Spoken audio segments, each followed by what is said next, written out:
Love brand லவாஸ் நம்ம ஸ்டோரில் எத்தனால brands தான் பண்ணிட்டு இருந்தோம். இப்போ செலிபிரிட்டி கலெக்ஷன் ஆரம்பிச்சிருக்கிறோம். அது celebrity collection this all celebrity collection netted fabric full pocket press காட்டனில் கூட வந்துருக்கு.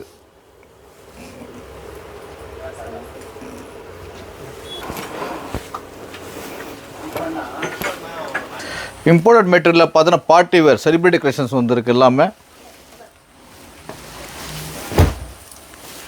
இது வரைக்கும் நம்ம கிளப் 360 கொடுக்காத ஆஃபர் கொடுக்க போகிறேன். பொங்கலுக்காக ஸ்பெஷல் ஆஃபர் கொடுக்க போகிறேன். அதாவது என்னென்ன பிராண்ட்ஸ் கொடுக்குறேன்னா பாருங்கள். முதல்ல RR, LP, Van Heusen, Nautica, Allen Solly, Arrow and Fox. நம்ம ஸ்டோரில் 1200 கொடுத்துட்டு இருந்தோம். அது கூட இந்த ஆஃபரில் பொங்கல் ஆஃபரில் டேஸ் ஆஃபர் கொடுக்க போகிறேன். டேட் நான் சொல்லிடுறேன். 12, 13, 14 அண்ட் 5. 6000 ரூபாய் எம்ஆர்பி உள்ள பொருள்லாம் நம்ம ஜஸ்ட் 699 கொடுக்க போகிறோம் பொங்கலுக்காக. ஆன்லைன் ஆஃபர் தள்ளுபடி ஆகாது. விசிட் பண்ணி கஸ்டமர் வாங்குகிற ஆஃபர் கொடுத்துருக்குற 4 days கொடுத்துருக்கு. எல்லா மக்களும் வந்து யூட்டிலைஸ் பண்ணி. Okay guys, thank you, bye bye.